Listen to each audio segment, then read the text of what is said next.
정부가 민생 규제 개선 방안을 마련했는데요. 뉴스룸의 취재 기자가 나와 있습니다. 자, 조태현 기자, 정부가 올해 국민에게 불편과 부담을 주는 규제 개선에 나섰는데 구체적으로 어떤 내용인지 살펴볼까요? 네, 먼저 지역 주민들의 생활 개선을 위해서 규제를 완화했습니다. 그린벨트 내 파크 골프장 설치를 허용했습니다. 기존에는 잔디 축구장과 같은 실외 체육시설만 설치 가능했지만 최근 수요가 늘어나고 환경 훼손도 비교적 적은 파크 골프장을 설치할 수 있도록 허용했습니다. 또 앞으로 그린벨트 내 주택용 태양광 발전 시설을 설치할 때 별도의 허가 절차는 없습니다. 신고만으로 설치할 수 있게 제도를 변경했습니다. 아파트와 상가에 무단 방치된 자전거의 처분 규제도 완화됩니다. 기존에는 통행을 방해하는 자전거만 처분할 수 있었는데 도시 미관 개선이나 주차 공간 확보를 이유로 처분할 수 있게 됐습니다. 네, 그런가 하면은 국민 생활의 편의를 높여주기 위한 여러 가지 조치도 발표가 됐는데 어떤 것들이 있나요? 네, 자동차 정기기간 이 검사 기간을 늘렸습니다. 직장인의 경우 주로 토요일에 검사소를 찾는 경우가 많습니다. 지금까지 이 민간검사소는 토요일 오후 1시까지만 운영했는데 앞으로는 운영 시간을 오후 4시까지 자율 연장합니다. 체육시설 휴폐 없이 회원 통지 의무도 부과됩니다. 그동안 회원에게 휴폐업 사실이 미리 고지되지 않아서 이용료를 제때 반환받지 못하는 피해의 사례가 있었습니다. 앞으로는 휴폐업 예정일 14일 전까지 회원들에게 통지 의무가 부과됩니다.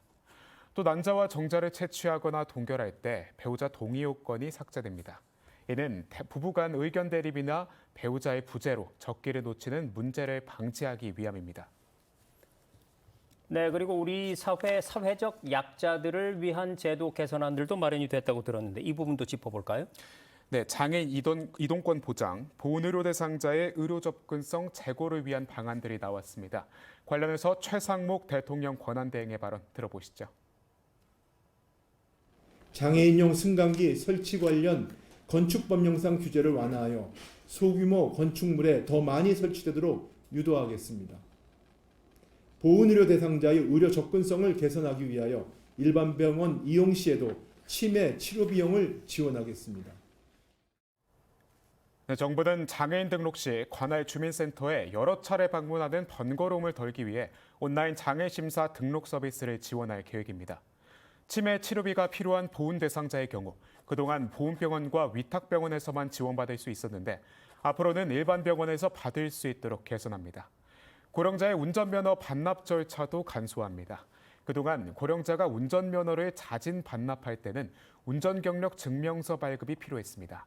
그런데 거동이 어려운 고령자의 경우 발급을 위해 경찰서를 방문하기가 힘들고 또 온라인 발급도 익숙하지 않거든요.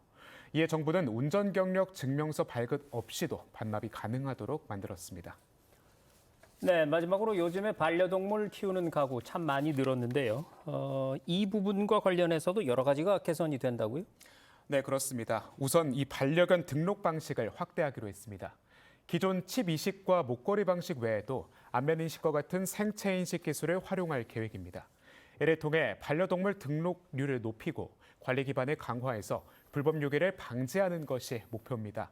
또 진료비 부담 경감을 위해 펫보험을 활성화하고 별도의 펫푸드 분류 체계를 마련해서 반려동물의 건강을 향상시킵니다. 반려동물 관련 업종의 학대 방지를 위해 CCTV 설치 의무를 확대하고 반려동물의 음식점 동반 출입 제한을 완화합니다. 네, 국민 생활에 많은 변화가 기대되는데요. 앞으로도 이 후속 조치에 대한 꾸준한 점검을 기대해 보겠습니다. 조태현 기자, 수고 많았습니다.